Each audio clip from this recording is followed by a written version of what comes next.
And then the next day, I also had my car. I did not have them change the trunk. Between myself and the dealership, we didn't think that was necessary.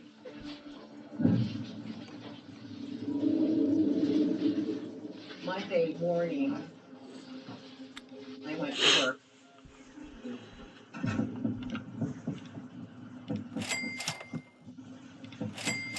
I get probably 150 feet down my road, and the trunk of John lights comes on. I probably left it open from shopping, didn't shut it tight. Got out of the car, I went to shut it, and Scott jumps out of the trunk, dressed in black,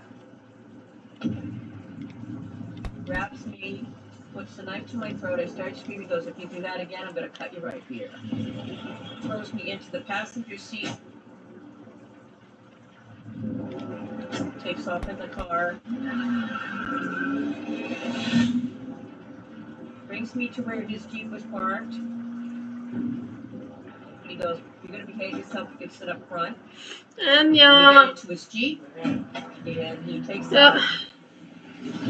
Hun kunne ligge i ro når han slapper av da. His comment to me was, you're making me do this because you got a restraining order. It's all your fault. He had gloves in the center console, and I said, what are those for? He said, so I don't get blood on my hands. I said to him, what are you doing with me? And he goes, I'm just driving. Then he says, you better call in sick to work. And that's when I called in sick to work. I think I was in a state of shock.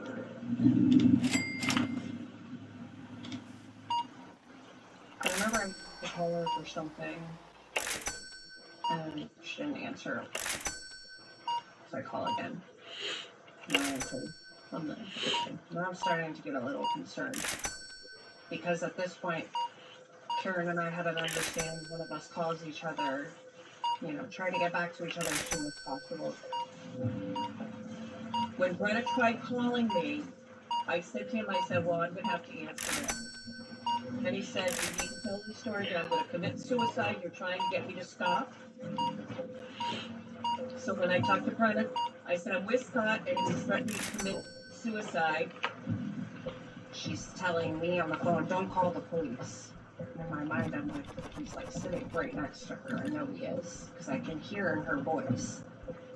And I said to her, if you want me to call the police, say, don't call the police again. And then she said, Brenna, don't call the police. That's when I called the police. We told them, I believe, my Aunt Karen's been abducted. There's going to be nothing else of a higher priority than working a kidnapping. So it's pretty much going to be all hands on deck. Let's do our best to locate the victim before this turns into a homicide. I was a detective at the Daytona Beach Police Department with the Investigations Division. We put out a bolo, to be on the lookout. We gave the description of Scott, of Karen, description of his vehicle. We let him know that there is a warrant for his arrest, so if you come into contact with him, run to him and let Karen report is a victim. Jeg vet jo ikke hvordan jeg reagerer på tørrfôret en gang. Find a trail. What direction? Where are they going? We flagged Karen and Scott's credit cards and bank cards, which means let us know if there's any activity on those cards, and we'll let you know where it happened. Now we're standing waiting for activity. One thing you have to keep in mind as we're sitting here today, in 2006, the technology that we had is not what the technology is today. In today's world, every move, there's videos, there's surveillance, there's red light cameras, there's cameras in every crosswalk. Hæ? That wasn't the situation in 2006. Du ga noe henne? Nei, I ok. was scared for sure. I don't know where she is at this point. And then I'm wondering if Karen's alive. When Scott took me, I don't think he had a plan. I just think he thought he could take me anywhere and no one would do anything. The first night we stayed at the Sunrise Inn in St. Augustine. I had to wait up the car. I no longer have my cell phone. He took the keys with him. He kept an eye on the car the whole time while he was checking in. He called his mother and he told her we were on Hvordan vacation. da kan du kjøre til mor og så hente henne? When we got in the room, Og hente. Det er jo ferdig med det we puslespillet. sleep Du får feire og hente. of course, have sex with him. Og kjøre til mor Ja. og hente puslespill. I knew Yeah. that complacency and Jeg vet submission ikke. was the way I Når was han Blanco er ferdig med medisin, så vi alle kan få. So Vi avtalte denne I got uka. out yelling or screaming or whatever. Jeg That vet ikke. night, if somebody didn't act quick enough, I was dead. Du kan jo kjøre i løpet av uka. Hallo, det er noe her i går. Jeg må gi henne svar, liksom. The next day, Scott didn't have any money, so he wanted to stop at a bank so I could take some money out of my checking account. We stopped at a Wachovia Bank. He had me $500. He was right there beside me with a knife in his pocket. 100% I sikker didn't at du think I kan. had a choice. What if I said, hey, you're looking at me? What do you think's gonna happen to me? Herregud. Right then and there. Banks have security people. Skjønner ikke I hvorfor du realize ikke that, kan but noen av de by the andre time someone's dagene. gonna react, I'm gonna be dead. På jobb. We received a notification that Karen had withdrew $500 from the bank in St. Augustine. Once we got the hit on the bank account, now we know that they're northbound. Law enforcement responded to the bank where we learned that it was Scott and Karen together. And reviewing this case, it looked like she was terrified. Scott has a violent history, and we had also come across the fact that he had been using drugs. So now he has money in his pocket. And now we're really concerned, okay, which way they go. So, going through his history, looking through his paperwork, see who he knows, who can we contact, who could tell us something about him. My brother was a Daytona Beach police officer, And he called me up one day out of the blue and said, "You're not gonna believe this. Scott Freeman kidnapped a woman."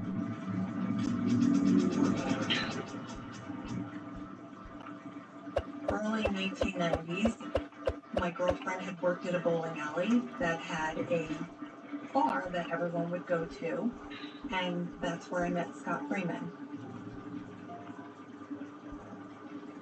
My first impression was he was handsome. He said he was a firefighter. I thought he had good potential.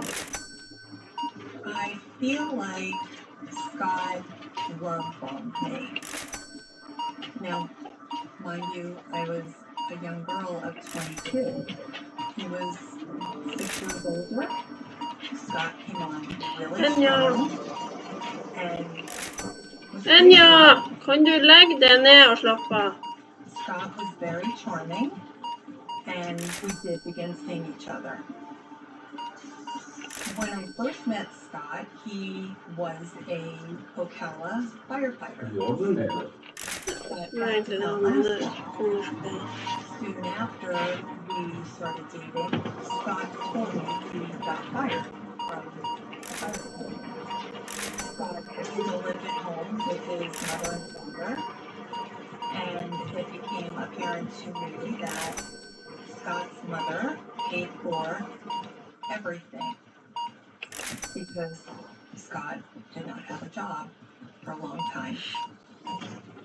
Scott definitely had control over me emotionally, and he liked me to wear certain things, did not like me to wear certain things. He's very controlling and manipulative. My father had passed away, and I had gone to a medium, hoping I would hear something from my dad. The woman took a tarot card, and the first one turned over Du får säga att du spiser. and she told me I would Toast? be a very Du får ikke lov til å prøve når du satt på den her. Nu är jag så. Visst toast? Ja, men støvsuger. Jeg får ikke lov til å prøve den. Ja.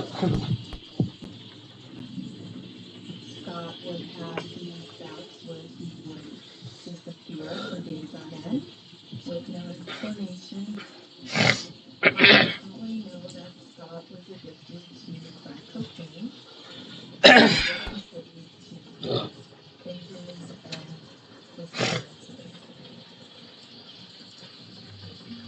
2 years into the relationship, a friend of his and his girlfriend had come down from North Carolina to visit. And the Ja, parties samma. went out for the night, to the clubs and drinking and having a good time. And then upon going back to the house that evening, we were talking about Ja, det finns någon här. Det er før. Ja. freaked out and pinned me against the wall with his hands on me. I was so scared. I was like, what the heck got into him? The police came, and at that point, I said I did not want to press charges. Being the young girl I was, he didn't mean it. He drank too much and made my head was saying, no, get out. This is no good. But my 20-something-year-old heart was like, but I want more.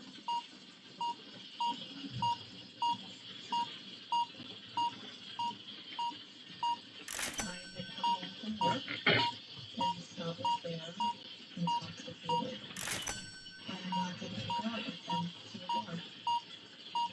And I said no. I was drunk. His behavior was erratic. He was filled with rage. I got suspicious of what was going on and what he was doing. So I went and looked at it, and I started looking through duffel bags and whatnot, and I had picked up a box that you can keep checks in, and I picked it up at the back. So I opened it, and they were syringes. And I thought, oh boy, it was shipping up steroids. And that was everything to his crazy, erratic behavior. I approached him about what I found in my closet, and that's when he got confused. For jeg skjønner ikke at folk konfronterer sine direkte. Han fant ut det. Ja, ja. Så konfronterte han. Ja, ja.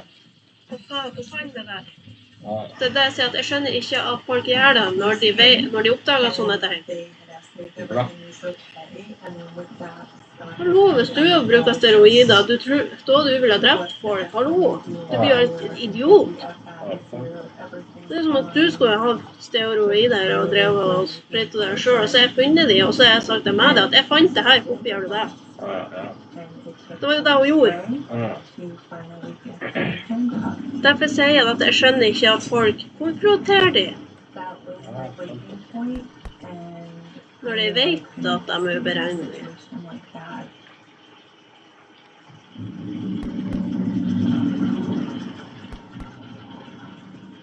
As soon as my brother got wind of Scott, he called me, and he was freaking out, like, you're not gonna believe this. Scott kidnapped a woman. I seriously thought, Det var sånn at jeg tror at hvis han drev og mishandlet meg, så skulle jeg konfrontert dem med det. Da hadde liksom, da hadde det vært mer og mer sint. Det er jo en selvfølge. I said, yeah. My brother asked if I will meet with Detective Hawkins, and I agreed to it. I shared with Janet Hawkins places that I had visited with Scott that maybe I thought he would bring Karen back to. I know Scott had a very good friend that lived up in North Carolina, and I thought, well, for sure, he's probably going to go there. And then it was on TV and in the newspaper. I was scared for her. Oh. Okay, that's okay.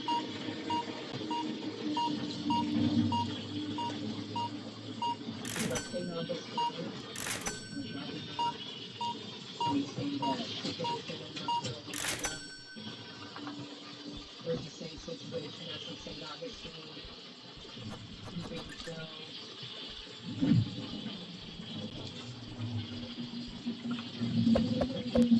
Get your mind in account.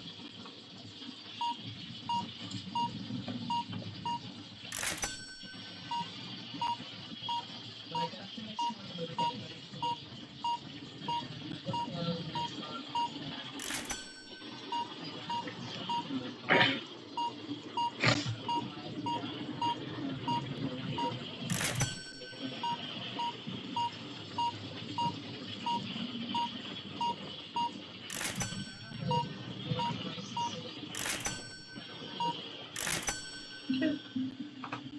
De kunde ju fått Our år. barbecue wagon across the street had been checked.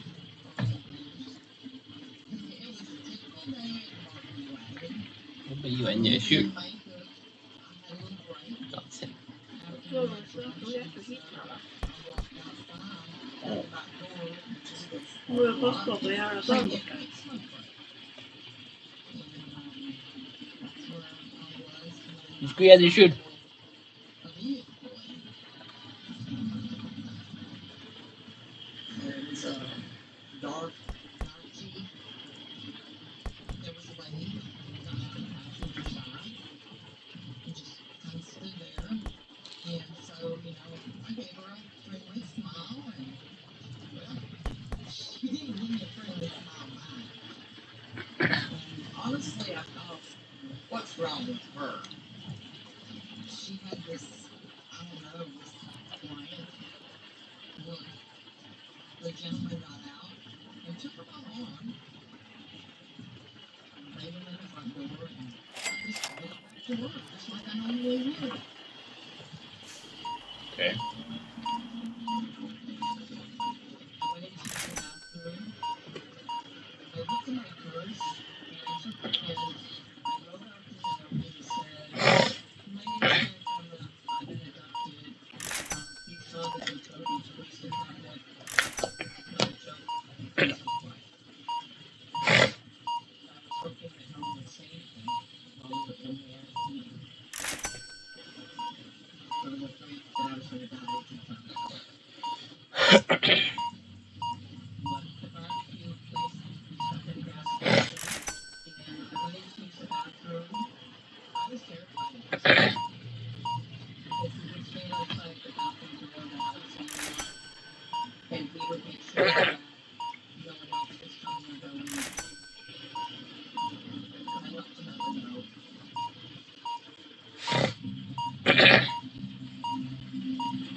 I don't know, it must have been 20 minutes or so. I didn't hear a question. And they come around, flushed forward. There was something for me. There wasn't supposed to be there, so where did it go? The moment I touched the paper, I went through it. Immediately went all open. And I started reading, and you knew that was firmly read that note. I went straight out of that bathroom, straight as fast as I could to the phone. And I called 911. They asked if they were there. Obviously said they were. But I think back, it was a pin in the pocket.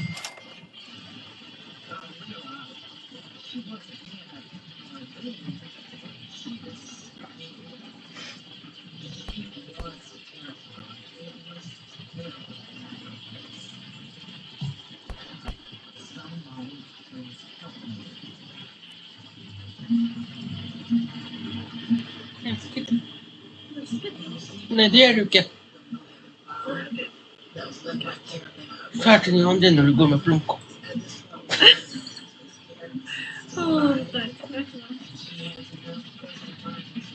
Derfor er Blanco redd.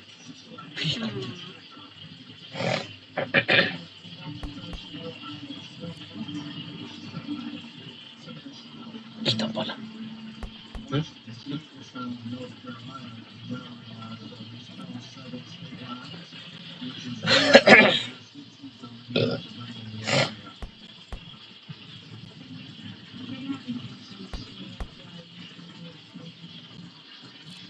Svarte du på den meldingen der på torsdagen?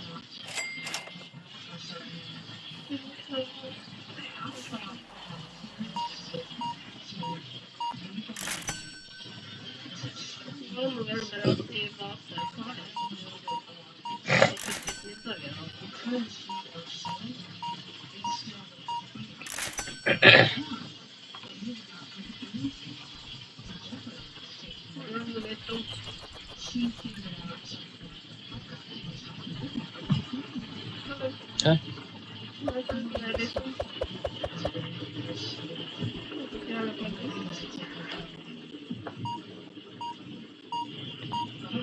Ja, det er det. Men svarte du på det? Jeg skulle få i stand, jeg var jo ferdig her. Ja. Jeg husker ikke å skrive, men jeg tror det var det, at de skulle ta far din og spise. I told Scott that just let me out here.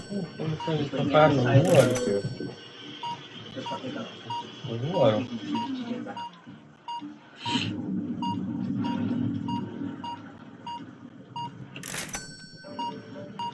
On Friday, we left Pigeon Forge. We went to Trenton, Georgia, where I left another note at the gas station. The same note as before. My name is Karen Kamra. I've been kidnapped. Please call Daytona Beach Police Department. This is not a joke. So after that, we continued on 100 miles to Sneed, Alabama, where I left another note in the gas station. We stayed at a hotel, which was right across the street from the Westcovia Bank, and at this point, we were getting a loan pass. And I said, Ja, "How då do we har go någon over and avtalat take på cash out vården, of the bank?" tomtar. Yeah. Really upset. Tante på sjukhus. He Ja, men took the knife, he slammed it down. ja, då gör det ju inte He något. said, "Don't forget, Slipper I vi å always bruke have penger på this." middag. Getting the notes was Det er jo noe confirmation hvis du har avtalt med mor di eller tanta di. she's still alive. It was a little frustrating because it seems like we were still Bara vet consistently de one pengar. step behind. Time is not our friend. So the more time passes, the more Då må jag bara concerned spöra om we när are tid that är we're not färdig going då. to find Karen in time to save her life. Ja. At this point in time, I did not know that they were seeing the news. When we were in the hotel one night, I tried to make sure the TV didn't turn on to the news because I was afraid it would be on the news. And I was afraid of what he'd do at that point.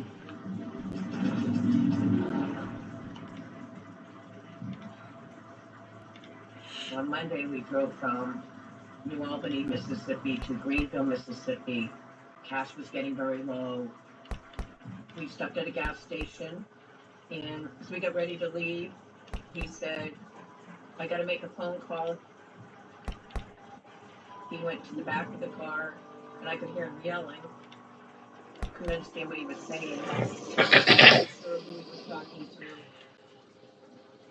He was really angry.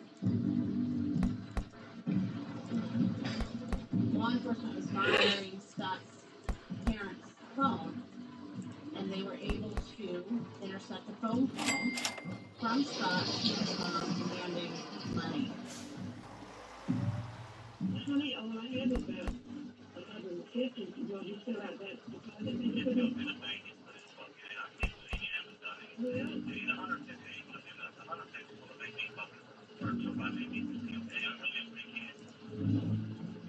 The way Scott was speaking to his mother, it was more than just angry. The vitriol was constant, it was awful.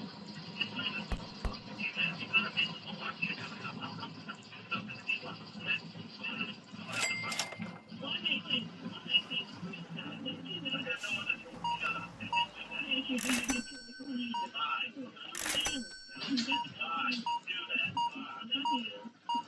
he called, he was only long enough for the FBI to get a trace on the call to pinpoint where he was calling from. He's in Mississippi. We knew that we had to go in today. Went to an ATM, got the $150. He attempts to withdraw the money. Law enforcement's monitoring it. They immediately send the FBI and local law enforcement to the location of the ATM. We left the ATM, went over to a neighbor and bought some crap. Then we took off down the highway.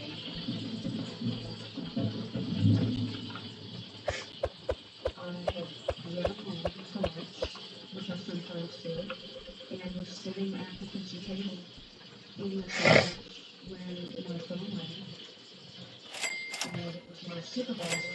He asked that I stop whatever I was doing and to immediately down the road and head towards a small town called Newton, Mississippi. I am on the telephone with Mississippi Highway Patrol, Washington County Sheriff's Office, Cleveland PD as well. And within 5 minutes of being on Highway 61, I knew the description of the vehicle. I knew exactly what Karen looked like. I knew exactly its driver. Literally 2 minutes later, I recognized a vehicle that matches the description, and I slowly catch up. It was obvious to me that it was Karen in the vehicle. I'll never forget the look on her face. I could see fear. She didn't look my way. She was staring dead ahead. There was no talking. And Mr. Freeman was also staring dead ahead. At that point, my supervisor had contacted Mississippi Highway Patrol, and there were several people on the highway. All of a sudden, you go, "You're following us." I said, "What are you talking about?"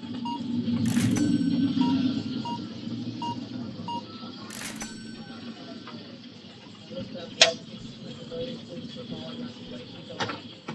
And he started yelling. He said, "Give me a minute, give me a minute." He was going really fast. I was speeding. And went off the exit to the highway. As soon as Mr. Freeman saw the highway, he knew that they were using us. Really automatic. Really did anything. Du har köpt någon slags businessback.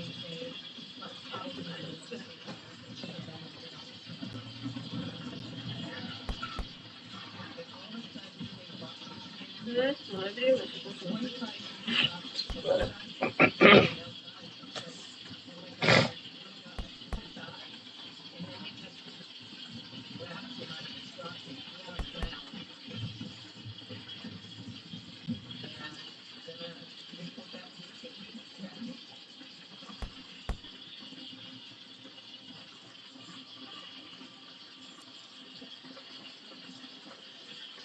They said she down. She was going to be sick as she could let go. I don't know if she was in the mess. I don't know if she was mentioning she was in the system, but she was in the system. I ended up on the hospitalization, not really, things like that. And so then what he did was he got me down. He got me to ambulance, got me to evaluation. They put me in there, he was in the safe. That's all I did. And then a phone call, FBI called and said, "We got Karen. We have her and Scott's in custody." It was, God, it was like a surreal thing.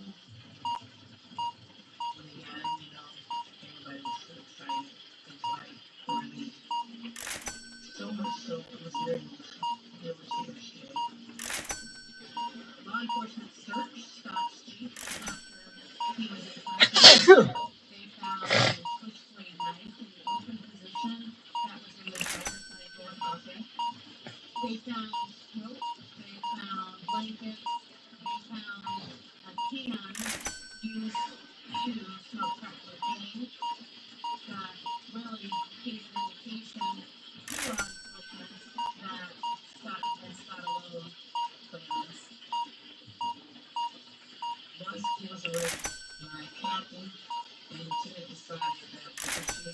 time summer, I decided to not put her on the airplane, but put her on myself in the car to drive to bring her back.